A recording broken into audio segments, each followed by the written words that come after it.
Hello everyone, কেমন আছে তোমরা সবাই? তো আজকের ব্লগটা আমি শুরু করছি বিকালবেলা থেকে। তো বিকালে দেখো আমার ছেলে ঘুম থেকে উঠেছে, আর ঘুম থেকে উঠেই না ভীষণ কান্না করে। মাঝে মধ্যে মুডটা ভালো থাকে, আবার মাঝে মধ্যে কান্না করে। তো দেখো খুব জেদ করছে, এখনও দাদার সাথে যাবে ঘুরতে, তাই আমি একটু রেডি করে দিলাম। আর বাইরে কিছু জামা কাপড় ছিল, সেগুলো একেবারে তুলে আনলাম। আর দেখো এখন অন্য সময় কিন্তু ক্যামেরার সামনে একদমই দাঁড়াতে চায় না এরকমভাবে, কিন্তু এখন ওর মুডটা মানে ঘুম থেকে উঠে যেতে সবে সেই জন্য। তো দেখো আমার পাপাকে কেমন লাগছে, এখন নতুন সোয়েটারটা পরিয়েছি।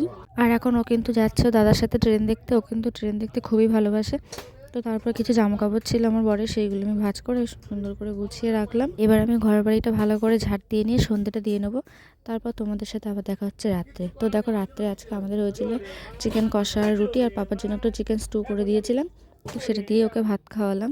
আর ও কিন্তু পুরো ভাতটা খায়নি, ওর আগে থেকে খাওয়া অনেকটাই কমে গেছে, একদম খেতেও চাইছে না, ঘুমাতেও চাইছে না। আর এখন দেখো 12:30 বাজে রাত, এখন ওর চোখে ঘুম নেই। ও এখন ফোন নেবে, ফোন দেখবে, আগডুম আগডুম দেখবে, তো সেই জন্য জেদ করছিল। তো আমার এই মিনি ব্লগটা তোমাদের কেমন লাগলো তোমরা কমেন্টে জানিও। নতুন ভিডিও খুব শিগগিরই আসে। তো সবাই ভালো থেকো, সুস্থ থেকো।